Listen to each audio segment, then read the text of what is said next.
today we are diving straight into a topic, and it's both fascinating and honestly pretty unsettling. Female serial killers. You listeners have sent us down this rabbit hole of research on this, and let me tell you, the reality is so much creepier than any movie I've ever seen. Yeah, and what I find really interesting is how our own preconceptions, what we think we know, can actually cloud our understanding, Because we often associate serial killers with a certain profile, right? And that profile usually doesn't involve a woman. Yeah, you're right. I mean, we tend to picture somebody very specific, and it's like 99% of the time a man. Right. But what does the actual research tell us about women who are serial killers? Honestly, it completely flips the script. They're not as rare as you'd think. They make up a substantial portion of all the known serial killers. The numbers really challenge these deeply ingrained stereotypes that we have. Wow, okay, so we're talking significant numbers here, not just one or two cases. But what really sets them apart from men who are serial killers, I'm guessing it's got to go beyond just gender, right? Absolutely. Yeah. One of the most striking differences is actually how they operate. So while male serial killers, they often resort to violence that's very overt, in your face, often fueled by sexual motives. Women tend to use methods that are quieter and more, insidious, I guess is a good word. Quieter? What, like they're whispering to their victims? Well, not quite whispering, but think like poisonings, suffocations, deaths that you could easily mistake as being from natural causes. Their MO is often about control and calculation, not being detected. It's actually really chilling when you think about the awareness involved. Oh, for sure. So it's almost like they're almost weaponizing that stereotype, that women aren't capable of brutal violence. That's a little terrifying, to be honest. Yeah, no, you're exactly right. They exploit those very biases that often protect them. And this difference in method actually explains, statistically speaking, why women are far more likely to use drugs on their victims. Again, it goes back to subduing, controlling, rather than overpowering with brute force. Wow. That really does paint like a totally different picture.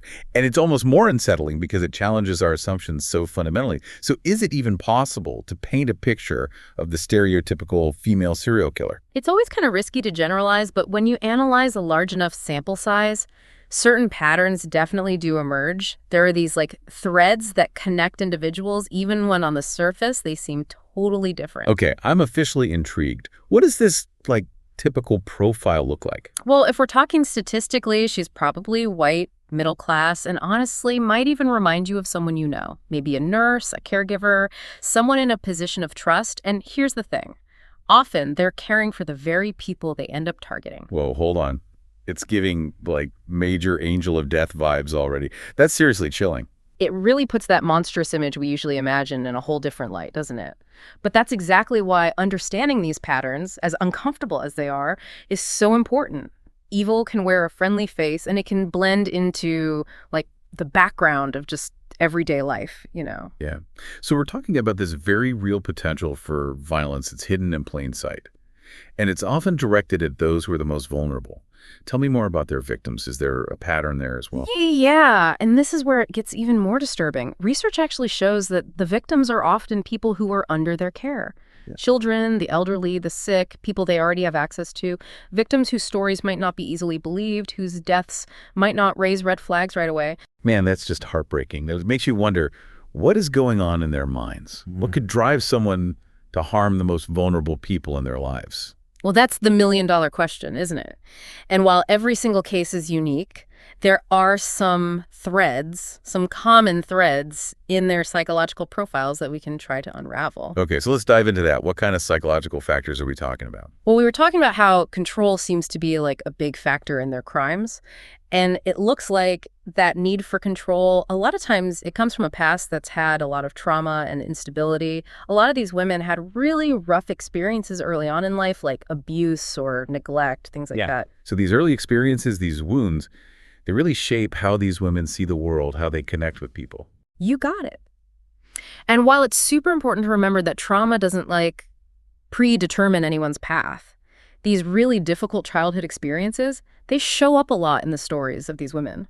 It's almost like, they're trying to build something really solid, but on a foundation that's full of cracks, And sometimes those cracks, they just keep getting deeper, and it leads to more serious psychological issues. Is that where mental illness comes in? It's definitely a part of it. The data shows that there's a higher than average rate of mental illness among these women, conditions like Munchausen syndrome by proxy, for example. Munchausen syndrome by proxy. Yeah. That's the one where someone, a lot of times it's like a parent, they make someone else sick to get attention. Or I feel like I've seen that on those true crime shows. Exactly. And it's especially disturbing in this context because we're talking about so many female serial killers who target people they're supposed to be taking care of. It's like this chilling need for control, this willingness to hurt someone, to make them sick, to get their own needs met, even if it's at the expense of someone who's really vulnerable. Man, that is a really disturbing thought. And it makes you think about how the media portrays these cases. A lot of times they're focused on the sensational stuff, Does that change how we see these women, especially if they don't fit that image we have in our heads of what a killer looks like? Oh, absolutely. The research actually talks about how the media tends to give them these nicknames that put so much emphasis on them being women instead of on, like, how awful their crimes actually were. Like the giggling granny, Lady Bluebeard. It's almost like they're trying to downplay how serious their actions were, Yeah, it's like we don't want to believe that a woman could be capable of something so dark. So we try to make it softer, easier to swallow, I guess. But the reality is so much more complicated and honestly, way more disturbing. You hit the nail on the head. And this whole thing about underestimating them, trying to explain away what they did, it's really dangerous. It just plays right into this idea that women aren't capable of real evil, which can make it harder to spot them and stop them. It's a scary thought that our perceptions of women, especially about something as serious as murder, can be so powerful. And it's not just the nicknames, right? There are cases where attractive women who were killers used how they look to manipulate people, get their trust, and even deflect suspicion. You're right. It just goes to show you that societal biases can be used as tools, even in the hands of someone who's capable of murder. These women knew how to use those biases to their advantage, which made them even harder to catch. Man, this is a lot to take in. We're talking about individual psychology, what society expects, and even how the media shapes what we think. So what's the most important thing for us to take away from all this? I think the biggest thing is that even though we're trying to break down these cases, trying to figure out the why and the how, each one of these cases is different. Each killer has their own story, their own psychology. All right, it's not like we can just group them all together and say we know what they were thinking. We have to look at each woman, the situation, and everything that led up to it. Exactly. And that's why it's so important to come at this whole topic with nuance, to question what we think we know. It's about understanding this really complex mix of factors, biological, social, psychological, that can lead to these horrible acts. So where do we go from here? What can we do with this information? Are there things we can learn and apply? And is there any hope for actually preventing this from happening? It feels like we're talking about this perfect storm, where someone's psychology just collides with all these different forces in society. But is there anything we can actually do? Like, if these women are so good at blending in, at making people think they're harmless, how can we even begin to figure out who might be on this path? That's the million-dollar question. And unfortunately, there's no easy answer, no way to predict who will actually become a serial killer.